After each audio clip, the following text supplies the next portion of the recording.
Hello বন্ধুরা, সকলে কেমন আছেন? আজ আমরা জানবো ঢাকাই চলচ্চিত্রের ঢালিউডের নায়কদের প্রথম সিনেমা সম্পর্কে। তো চলুন বেশি কথা না বলে শুরু করা যাক। এই লিস্টের নাম্বার 1-এ রয়েছে শাকিব খান। তার প্রথম সিনেমা 1999 সালে রিলিজ পায়। সিনেমার নাম অনন্ত ভালোবাসা। তোমারই মিষ্টি হাসি বড় যে বাংলাদেশি। এর মাধ্যমে সে বড় পর্দায় পা রাখে, কিন্তু সিনেমাটি ব্যবসা সফল না হলেও সে নায়ক হিসাবে অনেকের নজরে আসে এবং সেই বছরে তিনি আরও 2টি সিনেমা করে, দুজন দুজনার এবং আজকের দাপট নামের সিনেমা। এই লিস্টের 2 নম্বরে রয়েছে মান্না। 1971 সালে মোস্তফা আনোয়ার পরিচালিত কাশেম মালার প্রেম সিনেমায় তিনি প্রথম নায়ক হিসাবে বড় পর্দায় অভিনয় শুরু করেন।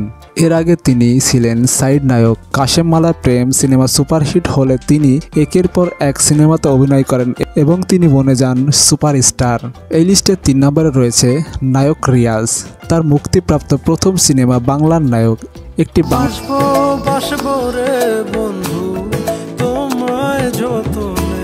বাংলাদেশি বাংলা ভাষার বাণিজ্যিক এবং সামাজিক অ্যাকশন ভিত্তিক চলচ্চিত্র। ছবিটি পরিচালনা করেছিলেন দেওয়ান নজরুল। এটি 1995 সালে মুক্তি পেয়েছিল। ছবিটিতে জসিম, শাবানা, রিয়াজ, সোনিয়া এবং আরও অনেকে কাজ করেছিলেন। এছাড়াও এটি ছিল নায়ক জসিমের লেখা গল্প। এটি রিয়াজের চলচ্চিত্রে আত্মপ্রকাশ, যদিও তিনি প্রধান নন এবং কেবল সহায়ক নায়ক হিসাবেই কাজ করেছেন।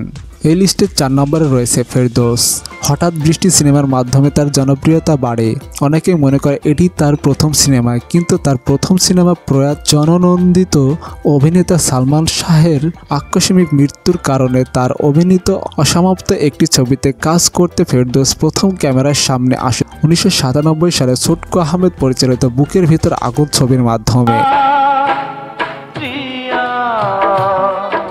এরপর 1998 সালে এককভাবে নায়ক হিসেবে আত্মপ্রকাশ করেন অঞ্জন চৌধুরী পরিচালিত পৃথিবী আমার চায়না ছবির মধ্য দিয়ে।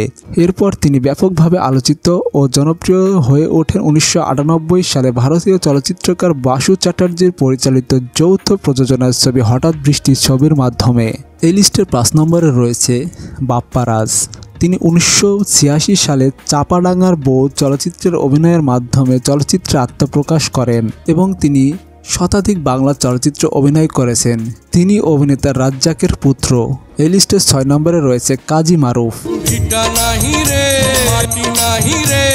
তিনি খুব অল্প সময়ে বাংলাদেশি চলচ্চিত্রে নিজস্ব প্রতিষ্ঠিত করেছেন।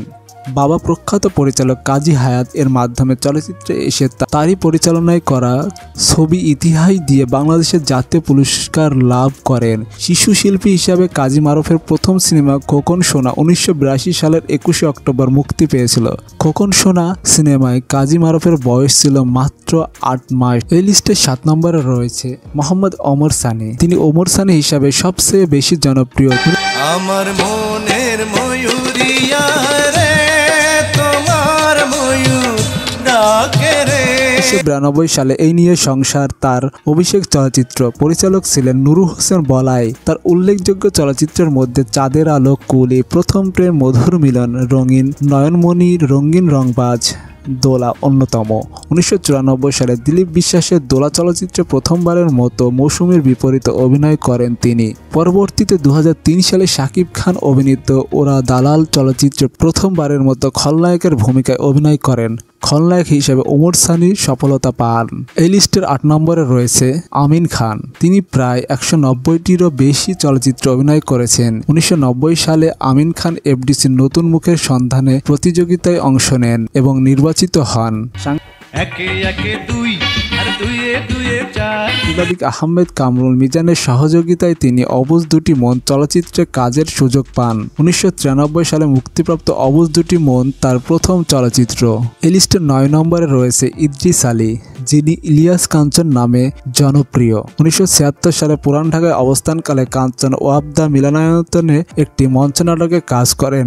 যে মঞ্চনাটকের অতিথি ছিলেন সুভাষ দত্ত। নাটকটি দেখার পর সুভাষ দত্ত কাঞ্চনকে তার সাথে দেখা করতে বলেন এবং সাহিত্যিক আলাউদ্দিন আল আজাদের 23 নম্বর তৈলচিত্র উপন্যাস অবলম্বনের বসুন্ধরা চলচ্চিত্রে পাণ্ডুলিপি দেন 1977 সালে। এটি ছিল তার অভিনীত প্রথম চলচ্চিত্র। ছবিটি তার বিপরীতে অভিনয় করেন ববিতা। কাঞ্চন 300টিরও বেশি সিনেমায় অভিনয় করেন। 1989 সালে তার অভিনীত বেদের মেয়ে জ্যোৎস্না ছবিটি এখন পর্যন্ত বাংলাদেশের সর্বাধিক ব্যবসা সফল ও জনপ্রিয় চলচ্চিত্র হিসেবে স্বীকৃত। এই লিস্টের 10 নম্বরে রয়েছে সালমান শাহ। তাকে বাংলাদেশ চলচ্চিত্র ইতিহাসের অন্যতম প্রতিভাবান, জনপ্রিয়, সফল ও কিংবদন্তি ব্যক্তিত্ব হিসাবে বিবেচনা করা হয়। তাকে বাংলাদেশ চলচ্চিত্র জগতের রাজপুত্র, নায়কদের নায়ক, আধুনিক টলিউডের প্রথম সুপারস্টার, অমর মহানায়ক এবং স্বপ্নের নায়ক উপাধিতেও ব্যক্ত করা হয়েছে। টেলিভিশন নাটক দিয়ে তার অভিনয় জীবন শুরু হলেও 1990-এর দশকে তিনি চলচ্চিত্রের অন্যতম জননন্দিত শিল্পী হয়ে ওঠেন। 1993 সালে তার অভিনীত প্রথম চলচ্চিত্র সোহানুর রহমান সোহান পরিচালিত কেয়ামত থেকে কেয়ামত মুক্তি পায়। একই ছবিতে নায়িকা মৌসুমী ও গায়ক আগুনেরও অভিষেক ঘটে। 3.5 বছরের মতো স্বল্প সময়ের ক্যারিয়ারে তিনি সর্বমোট 27টি চলচ্চিত্রে অভিনয় করেন, যার অধিকাংশই ছিল ব্যবসা সফল। এই ছিল আজকের ভিডিওটি ভালো লাগলে লাইক করবেন, কমেন্ট করবেন এবং শেয়ার করবেন এবং এইরকম আরও ভিডিও পেতে আমাদের সাবস্ক্রাইব করতে ভুলবেন না।